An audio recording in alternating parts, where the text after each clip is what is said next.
So guys, when I was in Illinois for Thanksgiving, I was blessed to spend time with my mom and my sister, brother-in-law, my great nieces and great niece and great nephew, my nephew. We just enjoyed company for a couple of days, and during that stay, my nephew asked me to make him a cross. And I was so happy that he, asked me that and just recognizing my little craft. That made me feel good. But I was worried though because I don't really make jewelry for men.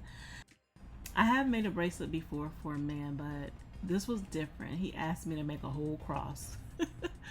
So I got out the materials that you see and I put something together for him. I've already sent these off in the mail to him, so I can't tell you what he thought about them. But I will in another video, or I will post it on my community wall what he says about them. I really hope he likes them, and even if they are on the feminine side, he can always give to his wife. This is my try making a cross for a man. So I was happy for the challenge too. It was a great challenge to be able to try to make something that wasn't on the feminine side. Even though I don't know if I passed the test or not, but I still had a good time making it. I do share a little bit more near the end of the video. You will hear me speak again. But I hope you enjoy watching. If you have any questions, you put them in the comment section. You guys know that I love to talk back to you. If you are new here, please hit subscribe. We would love to have you. I have a Facebook group where I give away free jewelry every once in a while. I just like to have fun, do crafts, and talk to people. So if you're into that, please join my Facebook group or join my channel. I'll see you guys later. Bye-bye.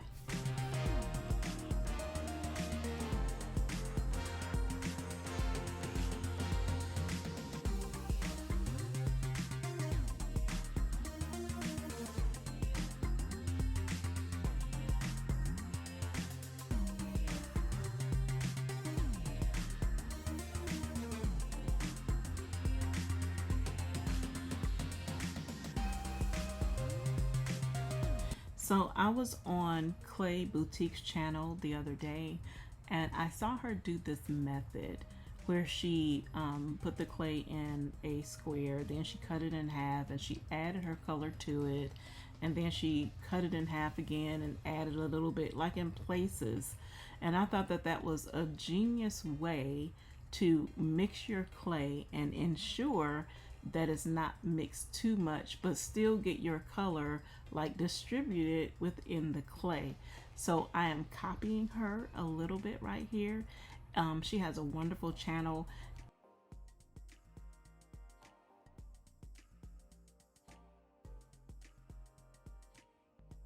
The piece that she made doing this technique was absolutely beautiful. I don't want to lie and say what it was, but it was a heart. I know it was a heart, but it was absolutely beautiful. I'll put the link to her channel down below, and please go visit her. She has beautiful items. She is so talented. But I am taking this technique from her and just making it my own, not doing exactly what she did, but pretty close. Thanks, Deb.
decided to make another one. This one is fresh out of the light.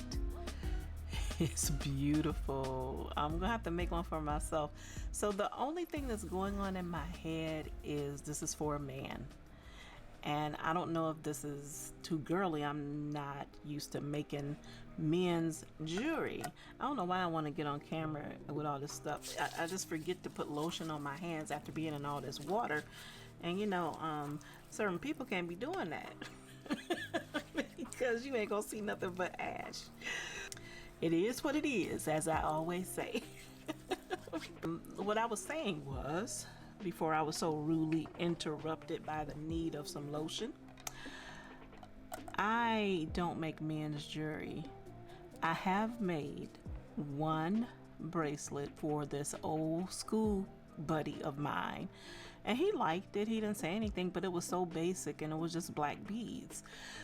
But the actual cross here kind of, maybe it looks feminine to me because, you know, that's all I've made is women's, you know, jewelry for women. But, and I looked online, did some Googling, and the crosses and things that I saw for men, they didn't have all this going on. It was a plain black cross or plain gold or whatever color it was.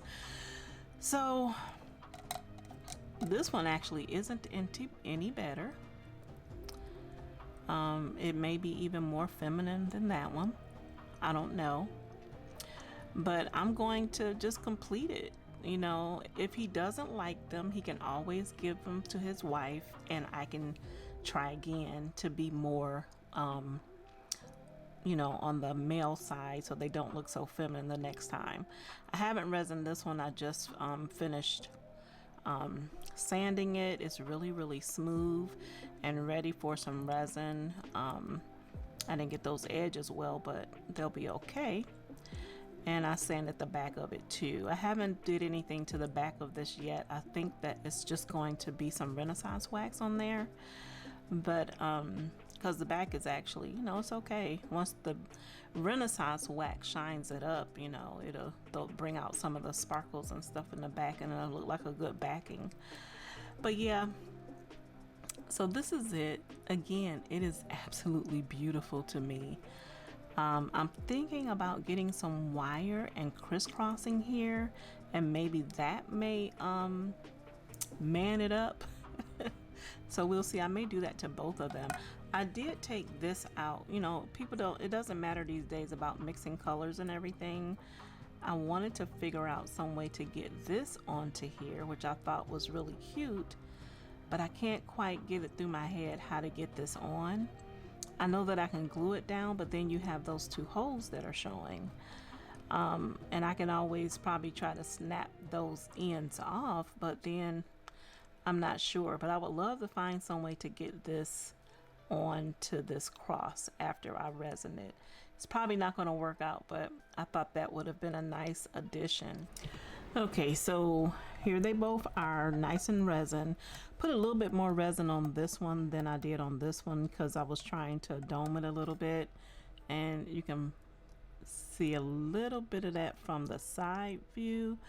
But I'm very happy with this piece. I think it is absolutely beautiful. It really is. I love the way that that pearl, was it pearl? It was this right here that I added to the Cernet translucent, and this is white glitter. So, and it, you know, I wasn't looking for a translucent effect, but I was looking for a translucent effect as far as that white running through the translucent, and that's what I got. So I think that's very beautiful. I think I might make me one because now I'm just in love with the look of this. I'm sorry, I'm holding it wrong. I just started using the right camera again. But I love the way that's looking. I like this one too, but as I was telling y'all earlier, I feel like, I don't know, you know, I don't know about them being, you know, manly. But what I'm going to do with this one, we're going to put this one onto here, and I know I said the next time you saw me it was gonna be me putting it together, but I ended up being able to get my wire cutter and shear those two ends off. So now I'm going to I think I'm going to use some resin and try to center this as much as possible on to this one. And I'm still going to wrap some maybe 24 gauge wire around this. So when I come back, that's what you will see. You will see these two pieces done. This one is actually done, except for I'm going to wrap some wire, probably some 20 gauge wire around this one, and that's all, and probably in gold. This one, you know what? I don't know yet. I may do some in silver. I may do it and keep it in gold. I may do this one in gold so it'll offset that silver cross in the middle. So I'm not sure yet, but when I come back, that's what you're going to see, and we're going to put them together as a necklace for my nephew. Guys, I can't keep my eyes off of this one. I really can't. It is absolutely beautiful. It's so beautiful. It's like, did I really just make this?